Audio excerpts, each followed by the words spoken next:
Bonjour, une vidéo en français aujourd'hui. Today a video in French about Chanel and literature, but subtitles are available and there's a mood board. Un moment puissant aujourd'hui, le salon littéraire de la rue Cambon. Depuis l'arrivée officielle de Charlotte Casiraghi comme ambassadrice de la maison Chanel il y a quelques mois, elle a initié un nouveau rendez-vous ambitieux.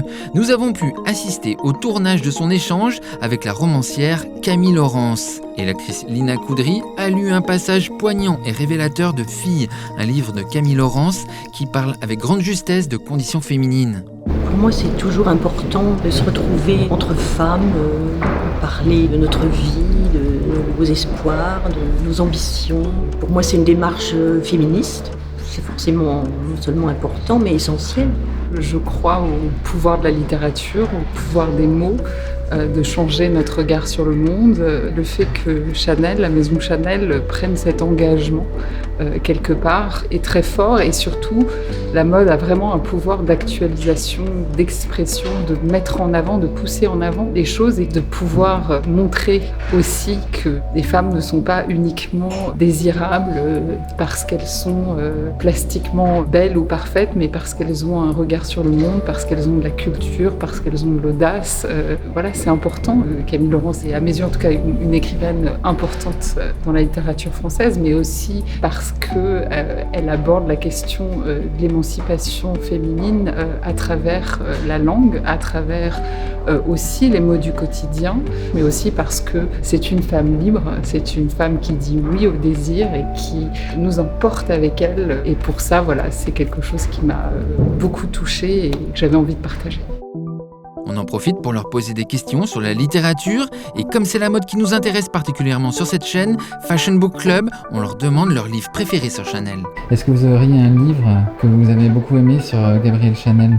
Alors moi j'ai beaucoup aimé lire L'allure de Chanel de Paul Morand avec les illustrations de Karl Lagerfeld. C'était surtout les illustrations de Karl que j'ai trouvées très touchante finalement, et donc j'ai beaucoup aimé ce livre. Et j'ai aussi aimé La femme qui lit, qui est magnifique, qui était à l'occasion d'une exposition à Venise, et où on rentre vraiment dans la bibliothèque de Gabrielle Chanel, et il y a des dédicaces de livres absolument magnifiques, et j'ai trouvé que c'était un livre magnifique. C'est un livre où on voit toutes les influences qui ont déterminé l'esthétique en fait de Gabrielle Chanel. C'est un mélange des textes, des photos, des œuvres de Reverdy, Cocteau, des auteurs anciens comme Virgile. C'est-à-dire que c'était une femme de grande culture et qui connaissait bien la littérature. Mais c'est un livre qui montre que c'est pas simplement justement de la culture comme une chose extérieure, mais que ce qu'on lit, ce qu'on aime, ce qu'on admire, les œuvres qu'on aime, créent quelque chose en nous et nous permettent à notre tour de nous exprimer et de créer à partir de ce que nous avons lu, vu, entendu. C'est important, c'est ça la transmission à travers l'art. Et vous, Lina, si vous avez un livre sur Chanel que vous avez bien aimé ? Si j'avais un livre à offrir, ce serait cette espèce de tome de 3 volumes qui reprend le parfum, la joaillerie, la mode. Je sais pas, ça s'appelle Chanel. C'est 3 volumes et que je trouve juste beau et qui retrace un peu tout ça. Et si je devais offrir un livre pour commencer, ce serait celui-là. C'est le moment d'un mood board des livres dans la mode. Mood board. Les livres dans la mode. Mood board. Fashion Books. Le premier défilé haute couture Chanel de Virginie Viard avait lieu dans cette bibliothèque ronde, une turbine de livres et de connaissances, un tourbillon de romances, de biographies, de papier. Gabrielle Chanel était grande lectrice, Karl Lagerfeld était bibliophile, bibliomaniaque, avec partout des bibliothèques géantes, donc tout cela est logique. Virginie Viard fait des millefeuilles de tissu qui évoquent les pages d'un livre, et il y a des traces de typographie dans les matières. Les couleurs de certaines robes fauves, cuir, évoquent les couvertures reliées de livres anciens. Rihanna a fait le défilé Fenty dans la bibliothèque nationale de la rue de Richelieu carrément, mais c'était pour l'exercice de style autour de l'université et d'un campus déluré. Pour le premier défilé Fendi par Kim Jones, défilé haute couture, il y a des livres. Bella Hadid devant la bibliothèque personnelle de Kim Jones et ses premières éditions rarissimes de romans de Virginia Woolf et du groupe de Bloomsbury.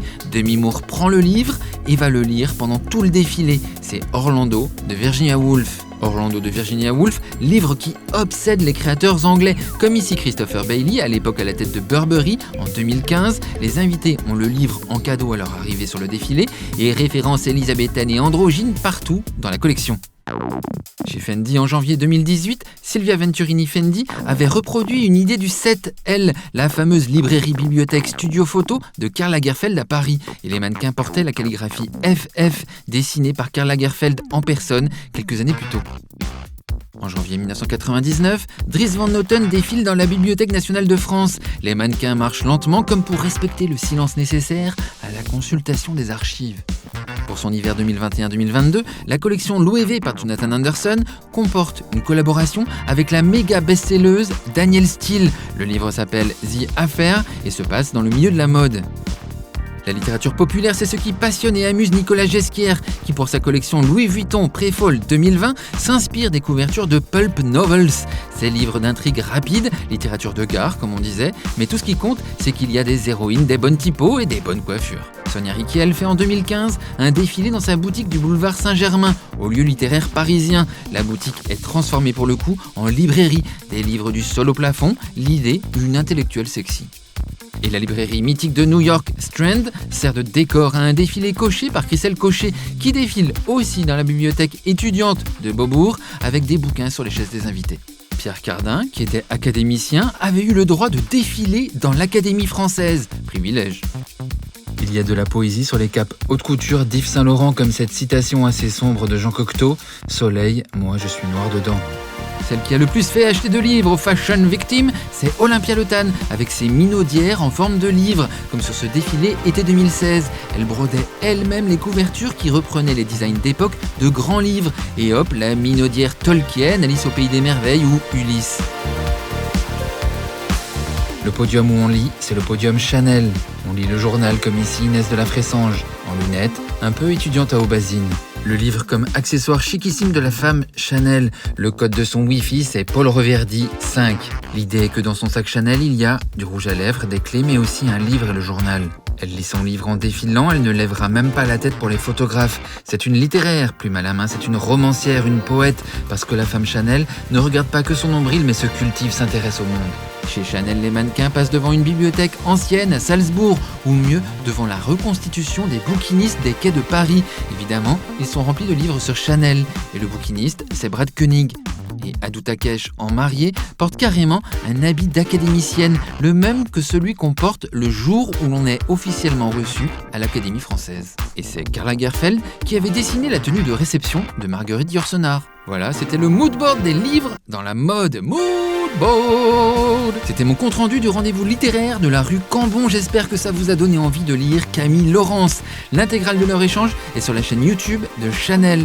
Abonnez-vous à ma chaîne pour tout voir de la mode et prenez soin de vous.